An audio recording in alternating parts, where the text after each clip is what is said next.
Assalamualaikum semuanya. Selamat datang kembali di channel Hidayah Ilahi, channel yang akan membahas berbagai kisah nyata Islam yang menginspirasi dalam cerita bergambar. Jika kalian tertarik, silakan like dan subscribe channel ini agar bisa mencapai 1 juta subscriber. Berikan komentarmu juga di bawah ya. Jangan lupa share video ini sebanyak-banyaknya. Kisah terbunuhnya Sayyidina Hamzah hingga jantungnya dimakan Hindun bin Utbah pada perang Uhud. Kisah ini menceritakan besarnya jasa perjuangan Rasulullah SAW dan para syuhada dalam menegakkan agama Islam di masa lalu. Lalu seperti apa kisah menyedihkan ini? Tonton video ini sampai selesai. Perang Uhud adalah pertempuran yang pecah antara kaum muslimin dan kaum kafir Quraisy pada tanggal 22 Maret 625 Masehi atau 7 Syawal 3 Hijriah. Pertempuran ini terjadi kurang lebih setahun lebih seminggu setelah pertempuran Badar. Tentara Islam berjumlah 700 orang, sedangkan tentara kafir berjumlah 3.000 orang.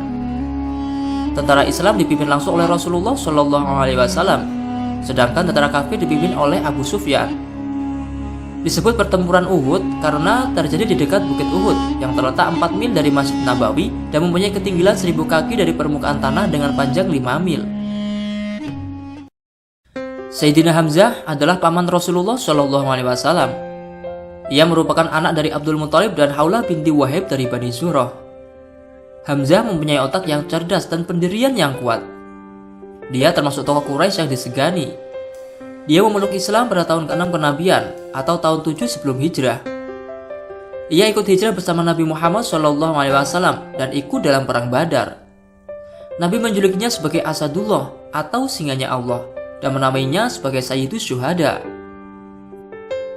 Suku Quraisy disertai beberapa kafilah Arab lainnya bersekutu untuk menghancurkan kaum muslimin. Sasaran utama perang tersebut adalah Nabi Muhammad SAW dan Hamzah. Mereka memiliki rencana yang keji terhadap Hamzah, yaitu dengan menyuruh seorang budak yang mahir dalam membunuh menggunakan tombak dan organ hatinya akan diambil dan akan dimakan oleh Hindun yang memiliki dendam karena ayahnya dibunuh oleh Hamzah pada perang Badar. Budak tersebut adalah Wahsy bin Harb. Wahsy diberi tugas membunuh Hamzah dan dijanjikan imbalan dimerdekakan dari perbudakan. Akhirnya, kedua pasukan tersebut bertemu dan terjadilah pertempuran yang dahsyat. Sementara Hamzah berada di tengah-tengah medan pertempuran untuk memimpin sebagian kaum muslimin. Dia mulai menyerang ke kiri dan ke kanan. Seluruh pasukan kaum muslimin maju dan bergerak serentak ke depan, hingga akhirnya dapat diperkirakan kemenangan berada di pihak kaum muslimin. Dan seandainya pasukan pemanah yang berada di atas Bukit Uhud tetap patuh pada perintah Rasulullah untuk tetap berada di sana dan tidak meninggalkan untuk memungut harta perampasan perang yang berada di lembah Uhud, niscaya kaum muslimin akan dapat memenangkan pertempuran tersebut. Di saat mereka sedang asyik memungut harta benda musuh Islam yang tertinggal, kaum kafir Quraisy melihatnya sebagai peluang dan berbalik menduduki Bukit Uhud dan mulai melancarkan serangannya dengan gencar kepada kaum muslimin dari atas bukit tersebut. Tentunya penyerangan yang mendadak ini, pasukan muslim terkejut dan kocar-kacir dibuatnya. Melihat itu, semangat Hamzah semakin bertambah berlipat ganda. Ia kembali menerjang dan menghalau serangan kaum Quraisy. Sementara itu, Wahsy terus mengintai gerak-gerik Hamzah setelah menebas leher Sibah bin Abdul Uzza. Wahsy mengambil ancang-ancang dan melempar tombaknya dari belakang yang akhirnya mengenai pinggang bagian bawah Hamzah hingga tembus ke bagian depan di antara dua pahanya.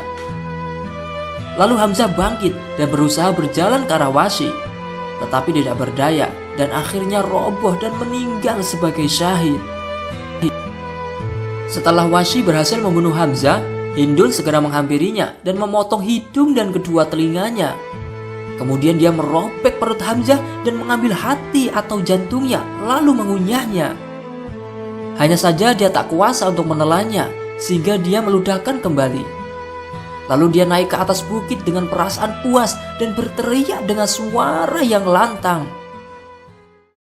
Usai peperangan, Nabi Muhammad dan para sahabatnya bersama-sama memeriksa jasad dan tubuh para syuhada yang gugur.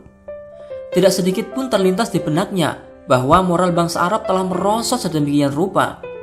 Mereka merusak jasad Hamzah, merobek dadanya, dan mengambil hati dan jantungnya. Ketika Rasulullah melihat keadaan tubuh pamannya, dia sangat marah dan Allah pun menurunkan firman-Nya, Quran Surat An-Nahl ayat 126. Dan jika kamu memberikan balasan, maka balaslah dengan balasan yang sama dengan siksaan yang ditimpakan kepadamu. Akan tetapi jika kamu bersabar, sesungguhnya itulah yang lebih baik bagi orang-orang yang bersabar. Setelah itu, Nabi bersama kaum muslimin menyolatkan jenazah pamannya dan para syuhada lainnya satu persatu.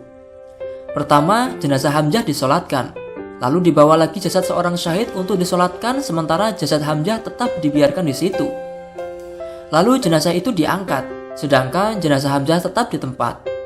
Kemudian dibawa jenazah ketiga dan dibaringkan di samping jenazah Hamzah. Lalu Nabi dan para sahabatnya lainnya menyolatkan mayat itu. Demikianlah Nabi menyolatkan para syuhada Uhud satu persatu. Hingga jika dihitung, maka Nabi Muhammad dan para sahabatnya telah menyolatkan Hamzah sebanyak 70 kali. Ibnu Katsir berkata dalam Usud Al-Ghobah, dalam perang Uhud, Hamzah berhasil membunuh 31 orang kafir Quraisy. Sampai pada suatu saat dia tergelincir sehingga ia terjatuh ke belakang dan tersingkaplah baju besinya. Pada saat itu ia langsung ditombak dan diropek perutnya. Lalu hatinya dikeluarkan oleh Hindun, kemudian dikunyahnya hati Hamzah, tetapi tidak tertelan dan segera dimuntahkannya. Abdurrahman bin Auf menyebutkan bahwa ketika perang Badar, Hamzah berperang di samping Rasulullah dengan memegang 2 bilah pedang. Beliau juga salah satu syuhada yang darahnya masih mengalir dalam perang Uhud. Lalu bagaimana nasib pembunuh paman Nabi? Washi bin Harb akhirnya mendapat hidayah dan bersyahadat memeluk Islam kepada Rasulullah SAW setelah Islam berkembang pesat. Sementara Hindun bin Utbah, yaitu seorang wanita yang dikenal dengan julukan Aqilatul Kidbah atau si memakan hati atau jantung Hamzah, akhirnya bertaubat masuk Islam di hadapan Rasulullah SAW setelah Fathul Makkah atau penaklukan kota Mekah. Nah, dari kisah ini betapa besar jasa perjuangan Rasulullah SAW dan para syuhada dalam memperjuangkan Islam dari serangan biadab orang kafir dahulu. Dari kisah ini, masih pantaskah kita meninggalkan sholat dan ibadah lainnya dan lebih mementingkan hal-hal yang berbau maksiat? Padahal di zaman sekarang ini sangat jarang orang kesulitan dalam beribadah dibandingkan masa dahulu yang masih banyak tekanan dan serangan dari orang kafir. Cuman zaman sekarang orang lebih tergoda nafsu dan perkara duniawi semata. Semoga Allah Subhanahu wa taala melindungi kita semua dari keburukan akhir zaman. Amin. Subscribe juga channel Muhtadil Anwar ya. Wallahu a'lamu bishwabi wal muradi. Terima kasih telah menonton video ini. Jika ada kesalahan dalam penulisan sejarah di atas, kami mohon maaf yang sebesar-besarnya dan mohon untuk meluruskan lewat kolom komentar ya. Jangan lupa tinggalkan jejak dengan cara klik like, comment, subscribe, dan share video ini sebanyak-banyaknya ya, agar channel ini bisa mencapai 1 juta subscriber dan semakin eksis dalam mensiarkan kebaikan. Amin.